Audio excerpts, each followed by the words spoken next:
கதிரவன் நேர் சொந்தங்கள் அனைவருக்கும் வணக்கம். இலங்கையின் காலை நேர தலைப்பு செய்திகள்.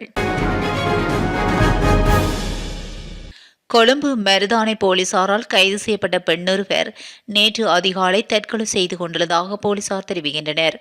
32 வயதான இந்த பெண் மருதானை போலீசாரால் நேற்று முன்தினம் கைது செய்யப்பட்டுள்ளார்.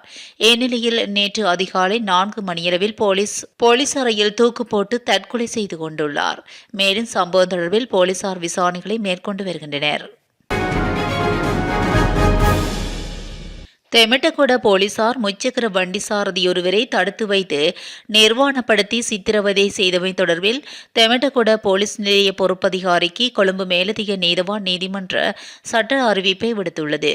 தெமட்டகொட போலீசார் முச்சக்கர வண்டி சாரதியொருவரை கைது செய்து நீதிமன்றத்தில் முன்னிலைப்படுத்தாமல் 7 நாட்கள் தடுத்து வைத்திருந்தனர். அது மட்டுமல்லாது அவரை நிர்வாணப்படுத்தி தாக்கினார்கள் என்ற முறைப்பாட்டின் அடிப்படையிலேயே நீதிமன்றம் இந்த நடவடிக்கை எடுத்துள்ளது. தனது கட்சிக்காரரான முச்சக்கர வண்டி சாரதி தொலைபேசி மூலம் விடுக்கப்பட்ட அழைப்பை ஏற்று பயணியொருவரை ஏற்றுவதற்காக தெமட்டகொடவிற்கு சென்றார் என அவரது சட்டத்தரணி தெரிவித்துள்ளார். இதன்போது அங்கு சீருடையின்றி வந்த சிலர் துப்பாக்கியை காண்பித்து அவரை அச்சுறுத்தினார்கள்.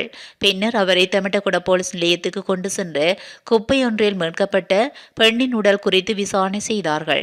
மோசமாக தாக்கினார்கள் என சட்டத்தரணி தெரிவித்துள்ளார். ஜனவரி 2ஆம் தேதி இந்த சம்பவம் இடம்பெற்றுள்ள நிலையில் முச்சக்கர வண்டி சாரதியை 9ஆம் தேதியே போலீசார் அந்த நபரை நீதிமன்றத்தில் முன்னிலைப்படுத்தியுள்ளனர். தாம் தாக்கியதை மறைத்து முச்சக்கர வண்டி சாரதி வாகனம் ஒன்றிலிருந்து கீழே விழுந்துவிட்டார் என பொய்யான தகவலை வழங்கியுள்ளனர். போலீசாரின் தகவலை அடிப்படையாக வைத்து நீதிமன்றம் அந்த நபரை விடுதலை செய்துள்ளது. பின்னர் மருத்துவமனையில் அனுமதிக்கப்பட்ட அவர் 18ஆம் தேதி வரை சிகிச்சை பெற்றுள்ளார். தங்களுக்கு எதிராக முறைப்பாடு செய்தால் அந்த நபரின் வாகனத்தில் போதைப் பொருளை வைத்துவிட்டு குற்றச்சாட்டு பதிவு செய்வோம் என போலீசார் எச்சரித்துள்ளதாக நீதிமன்றத்தில் தகவல் தெரிவிக்கப்பட்டுள்ளது. இந்நிலையில் தனது சகோதரனின் அடிப்படை உரிமை மீறப்பட்டுள்ளதாக தெரிவித்து பாதிக்கப்பட்டவரின் சகோதரி இலங்கை மனித உரிமை ஆணைக்குழுவில் முறைப்பாடு செய்துள்ள நிலையில் இச்சம்பவம் பரபரப்பை ஏற்படுத்தியுள்ளது. பெருந்தோட்ட மக்களுக்காக இந்த ஆண்டு 4350 வீடுகள் கட்டப்படும் என்று பெருந்தோட்ட மற்றும் சமூக உள்கட்டமைப்பு அமைச்சர் சமந்த வித்யாரத்ன தெரிவித்துள்ளார். பெருந்தோட்ட மற்றும் சமூக உள்கட்டமைப்பு அமைச்சில் நேற்று முன்தினம் நடைபெற்ற பெருந்தோட்ட நிறுவனங்களின் மூத்த அதிகாரிகளுடனான கலந்துரையாடலின் போது அமைச்சர் இதனை குறிப்பிட்டுள்ளார். அத்தோடு பெருந்தோட்ட மக்களின் உள்கட்டமைப்பை மேம்படுத்தி அவர்களை வறுமையிலிருந்து விடுவிப்பதே அரசாங்கத்தின் நோக்கம் என்று அமைச்சர் சமந்த வித்யாரத்ன சுட்டிக்காட்டியுள்ளார். முன்னர் அரசியல் சலுகைகளின் அடிப்படையில் வீடுகள் கட்டப்பட்டு பெருந்தோட்ட மக்களுக்கு வழங்கப்பட்டதாகவும் புதிய அரசாங்கத்தின் கீழ் இந்த புதிய வீடுகள் தகுதியுடைய பெருந்தோட்ட மக்களுக்கு மட்டுமே வழங்கப்படும் என்று அமைச்சர் மேலும் தெரிவித்துள்ளார். மக்கள் தொகை கணக்கெடுப்பின்படி நாட்டில் வீட்டு உரிமையாளர் விகிதம் 83.75 வீதமாக உள்ள நேரத்திலும் கூட தோட்டங்களில் இருந்து இது 5.6% மட்டுமே உள்ளது என்று அமைச்சர் சமந்த வித்யாரத்ன குறிப்பிட்டுள்ளார். 2025ஆம் ஆண்டு இறுதிக்குள் 4350 வீடுகள் கட்டப்படும் என்றும் 2026ஆம் ஆண்டில் மேலும் 4350 வீடுகள் கட்டப்பட்டு அந்த வீடுகளும் பெருந்தோட்ட மக்களுக்கு வழங்கப்படும் என்று அவர் மேலும் வலியுறுத்தினார். பல அத்தியாவசிய பொருட்களின் விலைகளை குறைக்க நடவடிக்கை எடுத்துள்ளதாக லங்கா சதோசா தெரிவித்துள்ளது. நாடு முழுவதும் உள்ள அனைத்து லங்கா சதோசா கடைகளிலும் உள்ள இந்த பொருட்களை புதிய விலையில் நேற்று முதல் வாங்கலாம் என்று சதோசா மேலும் கூறுகிறது. அதன்படி 1095 ரூபாவாக இருந்த 1 கிலோகிராம் உள்ளூர் முந்திரி பருப்பு கஜு 100 ரூபாவாக குறைந்து 995 ரூபாவுக்கும், 340 ரூபாவாக இருந்த 1 கிலோகிராம் தும்புரு நிற சீனி 40 ரூபாவாக குறைந்து 300 ரூபாவாகவும், 210 இருந்த இறக்குமதி செய்யப்பட்ட உருளைக்கிழங்கின் விலை 30 ரூபாவால் குறைக்கப்பட்டுள்ளது என்று அதன் புதிய விலை 180 ரூபாவாகும். 795 இருந்த 1 கிலோகிராம் சிவப்பு பட்டாணி சிவப்பு கவுப்பி 30 ரூபாவாக குறைந்து 765ஆகவும், 960 ரூபாவாக இருந்த 1 கிலோகிராம் நெத்தலி 20 ரூபாவாக குறைந்து 940 ரூபாவாகவும் உள்ளது. 845 ரூபாவாக இருந்த 1 கிலோகிராம் காய்ந்த மிளகாய் ரூபாய் 15 ரூபாவாகவும் குறைக்கப்பட்டுள்ளது. புதிய விலை 830 ஆகும். 1 கிலோவின் விலை 655 இருந்த பாசுமதி அரிசியின் புதிய விலை 645 இருந்துள்ளது. குறைக்கப்பட்டுள்ளது. 655 ரூபாவாக இருந்த 1 கிலோகிராம் பாசுமதி அரிசியின் விலை 10 ரூபாவாக குறைக்கப்பட்டதன் மூலம் அதன் புதிய விலை 645 ரூபாவாக மாறியுள்ளது. 240 ரூபாவாக இருந்த இறக்குமதி செய்யப்பட்ட பெரிய வெங்காயம் 10 ரூபாவால் குறைக்கப்பட்டு புதிய விலை 230 ரூபாவாகும்.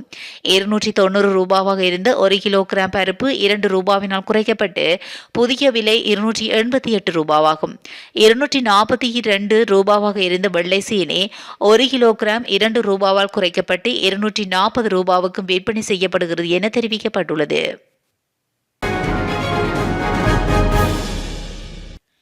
வடக்கு தென்னை முக்கோண வலயத்தில் பயிர் செய்கைக்காக 2025 வரவு செலவு திட்டத்தின் மூலம் அரசாங்கம் 1437 மில்லியன் ரூபாய் ஒதுக்கப்பட்டுள்ளதாக பெருந்தோட்ட மற்றும் சமூக உள்கட்டமைப்பு அமைச்சர் சமந்த வித்யாரத்ன தெரிவித்துள்ளார். வடமாகாணத்தில் 40,000 ஹெக்டேர் தென்னை மரங்களை நடுவதற்கு அரசாங்கம் திட்டமிட்டுள்ளதாகவும் 2025 ஆண்டு வரவு செலவு திட்டத்தில் இதற்காக 1437 மில்லியன் ரூபாவை ஒதுக்கம் செய்யுமாறு கோரிக்கை விடுத்துள்ளதாகவும் அவர் பாராளுமன்றத்தில் தெரிவித்துள்ளார்.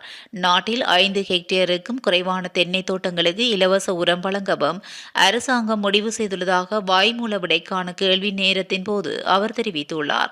ரஷ்யாவிலிருந்து பெறப்பட்ட 55,000 மெட்ரிக் டன் உரத்தில் 27,500 மெட்ரிக் டன் உரத்தை தேங்காய் பயிர் செய்கைக்காக ஒதுக்க முடிவு செய்யப்பட்டுள்ளதாக அமைச்சர் தெரிவித்துள்ளார். தற்போது நிலவும் தேங்காய் நெருக்கடியால் சந்தையில் ஒரு தேங்காயின் விலை தற்போது 250 ரூபாவாக அதிகரித்துள்ளமை குறிப்பிடத்தக்கது.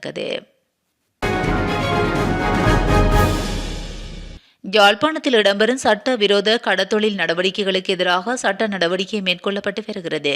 தடை செய்யப்பட்ட மீன்பிடி முறைகளை பயன்படுத்தி அண்மை காலமாக யாழ்ப்பாண மாவட்ட கடற்பரப்புகளில் மீன்பிடி நடவடிக்கை மேற்கொள்ளப்பட்டு வருகின்றது.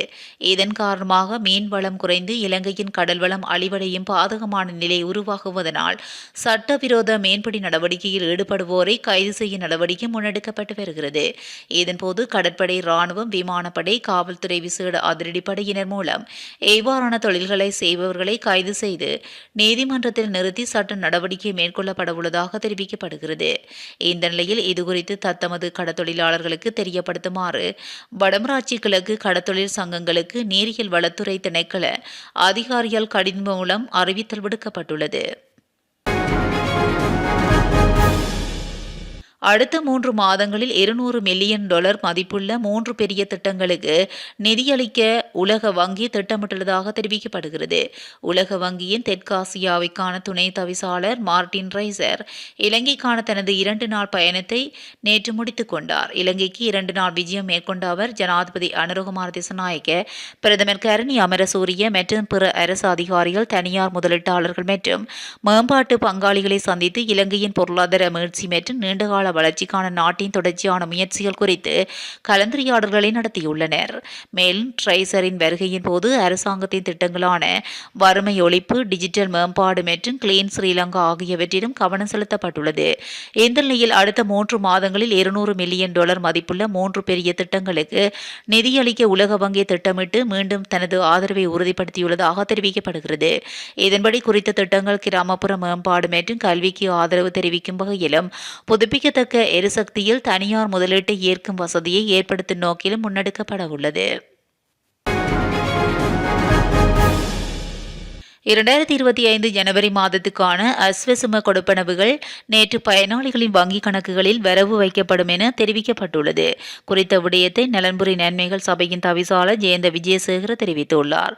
அதன்போது அஸ்வசும பயனாளிகள் நேற்று முதல் வங்கிக் கணக்குகளில் இருந்து தங்கள் கொடுப்பனவுகளை பெற்றுக்கொள்ள முடியும் என அவர் குறிப்பிட்டுள்ளார்.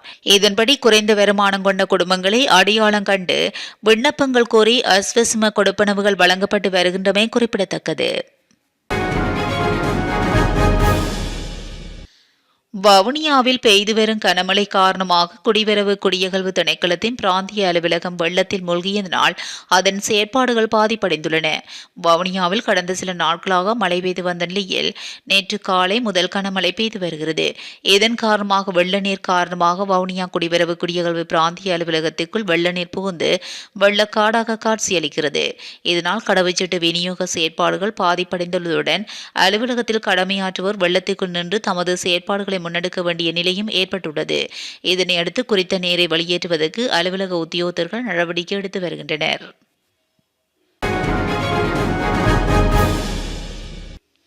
சாம்பியன்ஷிப் கிரிக்கெட் தொடரில் பங்கேற்கும் அனைத்து அணிகளும் போட்டியை நடத்தும் நாட்டின் பெயரை தமது சீருடையில் பொறிக்க வேண்டும் என சர்வதேச கிரிக்கெட் பேரவை தெளிவுபடுத்தியுள்ளது.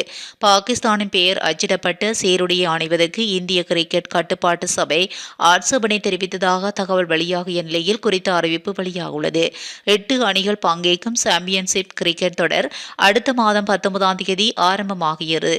குறித்த தொடரானது மார்ச் மாதம் 9ஆம் தேதி வரை நடைபெறவுள்ளமை குறிப்பிடத்தக்கது. இத்துடன் இலங்கையின் காலை நேர தலைப்பு செய்திகள் நிறைவடைகின்றன. தொடர்ந்தும் செய்திகளோடு இணைந்திருக்க கதிரவன் நியூஸுடன் இணைந்திருங்கள். நன்றி, வணக்கம்.